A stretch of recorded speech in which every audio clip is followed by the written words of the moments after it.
Bonjour messieurs. Alors on va faire la correction de l'exercice sur Atrium Learning qui concerne la réglementation sociale européenne. Rappelez-vous, période 1, le thème numéro 4. C'est l'exercice d'évaluation. Je me suis aperçu que certains d'entre vous avaient un petit peu de difficultés sur cet exercice, donc je vais essayer de faire la correction avec vous pour peut-être vous donner des méthodes ou des pistes pour arriver à mieux comprendre. Alors, on va faire la question 1, la réglementation qui concerne la réglementation sociale européenne. Donc là, en fait, cette question, c'est surtout où vous fixez un petit peu l'esprit de la réglementation sociale européenne, quel est son cadre général. Donc, est-ce que c'est elle qui fixe les temps de travail des conducteurs routiers?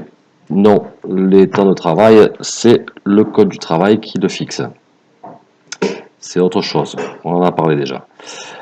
Est-ce qu'elle harmonise les règles de concurrence entre les modes de transport terrestre? Oui, c'est un de ses rôles principaux, c'est d'harmoniser ces règles de concurrence pour éviter que ce qu'on appelle la concurrence déloyale, c'est-à-dire qu'il y ait des gens qui n'aient pas suffisamment de travail parce que certains ne respectent pas toutes les règles.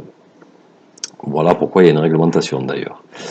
Est-ce qu'elle est applicable depuis que les métiers de la route existent? Non, les métiers de la route existent depuis bien plus longtemps. La réglementation sociale européenne, on va dire que c'est assez moderne, ça n'a pas 50 ans, donc c'est assez moderne. Fixe les temps de conduite maximum et de repos minimum des conducteurs, oui, c'est grâce à elle qu'on sait quels sont les temps de conduite maxi et les temps de repos mini que l'on doit observer en qualité de conducteur. Alors là, vous voyez, quand vous passez à la deuxième question, quand vous envoyez votre réponse, vous avez de suite à la correction. Donc c'est très important la correction, comme je vous le dis toujours, c'est une phase, je dirais, c'est presque plus important que l'exercice lui-même. Ça permet de comprendre, de voir où on a fait faux et pourquoi pas. En plus, ce système est quand même pas mal fait, dans le sens où on vous met quand même une petite explication qui vous permet de mieux comprendre. Là, par exemple, harmoniser les règles de concurrence entre les modes de transport terrestre, on vous dit effectivement, les objectifs de la RSE est d'harmoniser la concurrence, améliorer les conditions de travail et la sécurité routière au sein de l'Union européenne. Donc, en même temps, cette réponse va peut-être aussi vous amener à vous donner une réponse sur une question prochaine. Donc là, pour la deuxième réponse, jamais plus de pour la conduite maximum et le repos minimum, jamais plus d'un maximum d'heures de conduite continue, journalière, hebdomadaire, etc. Et jamais moins d'un minimum d'heures de repos. Voilà, c'est une information complémentaire qui fait un rappel un petit peu sur les séances de cours que vous avez pu avoir, notamment avec moi, avec M. Renucci et M. Monnier. Alors, question 2. Quelles catégories de conducteurs sont concernés par la réglementation sociale européenne? Donc, les conducteurs salariés et non salariés. Donc, le conducteur routier salarié, c'était moi, fut un temps. Ça sera vous demain, après-demain. Vous rentrez dans une entreprise de transport et vous aurez à la fin du mois un bulletin de salaire sur lequel il sera marqué que vous êtes embauché en qualité de conducteur routier. Ça, c'est être conducteur salarié. Les non-salariés, on n'y pense pas souvent, mais un employeur, un patron, un responsable d'entreprise qui a créé son entreprise, il n'est pas salarié. En règle générale, il n'est pas salarié d'entreprise. Mais quand il conduit un camion, il est quand même soumis à la réglementation sociale européenne. Les conducteurs de véhicules de transport de marchandises de plus de 3,5 tonnes de MMA, quand on conduit un véhicule de plus de 3,5 tonnes de MMA, étant donné qu'il doit être équipé d'un chronotachygraphe, ça veut dire qu'il est soumis à la réglementation sociale européenne. Les conducteurs salariés uniquement, ça aurait pu être juste, mais le mot uniquement nous amène à faire une petite bêtise une petite erreur, d'accord? Et seulement les conducteurs routiers faisant du transport international hors Union européenne.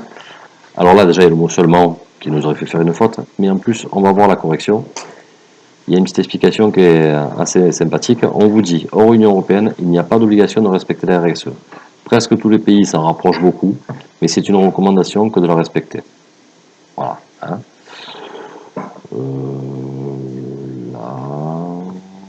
Les conducteurs routiers salariés ou non salariés, qu'ils soient salariés ou patrons, tout conducteur conduit un véhicule supérieur de 3,5 tonnes de MMA, soumis à la RSE de respecter tous les articles de celle-ci.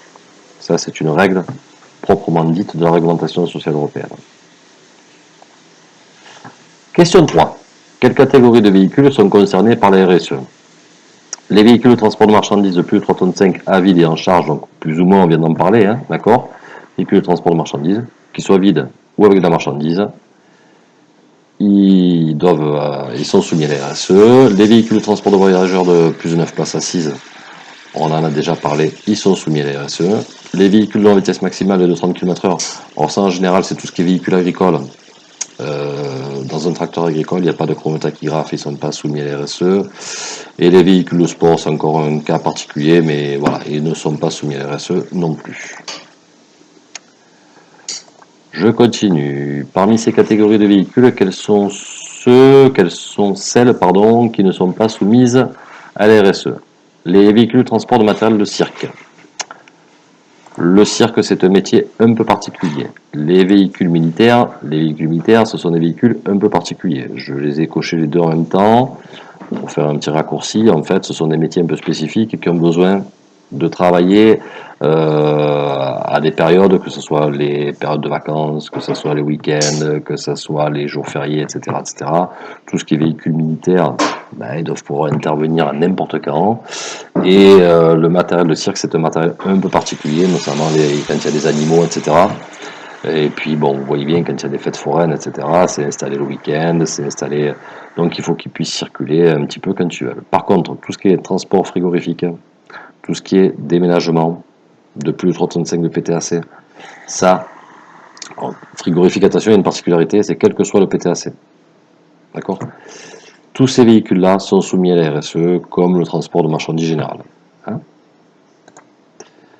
Voilà, hein, donc les véhicules spécialisés transporteurs de cirque de fêtes foraines ne sont pas soumis à la RSE. Par contre, là, on vous dit bien, les ensembles frigos font partie des véhicules de transport de marchandises et les tracteurs sont par conséquent soumis à la RSE s'ils font plus de 3,5 tonnes de PTAC. Le tracteur. Par contre, voilà. Je continue. Quelle est selon la RSE la définition du temps de conduite? Alors, la définition, c'est clair, c'est précis, c'est une phrase, pas une autre. Donc là, la définition de la conduite, c'est le temps passé par le conducteur au volant du véhicule roulant. Donc là, ici, par exemple, on me dit, je suis dans la cabine. Si je suis dans la couchette en train de faire une sieste, c'est pas le temps de conduite. On me dit le temps passé par le conducteur à disposition de son employeur. Si je suis à disposition de mon employeur, ça ne veut pas dire que je suis en train de conduire. Je peux être en train de faire une autre activité ou je peux attendre simplement un ordre. En général, quand on vous dit temps passé par le conducteur à disposition de son employeur, en général, on parle de la disponibilité dans ces cas-là. Et le temps passé par le conducteur derrière le volant de son véhicule, c'est pareil. Je peux être assis derrière le volant, mais arrêté dans un parking devant chez un client en attendant qu'un quai se libère. Et donc, je ne suis pas en train de conduire, donc ce n'est pas du temps de conduite.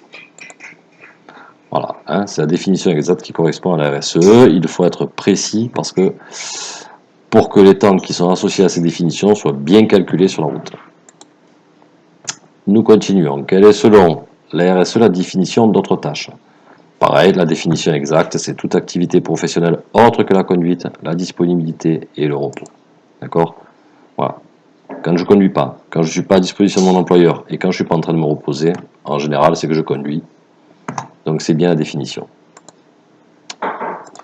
Je continue. Question 7. Quelle est selon la RSE la définition du temps de disponibilité? On en a parlé juste avant, hein, c'est le temps passé par le conducteur à disposition de son entreprise. On l'a dit juste avant.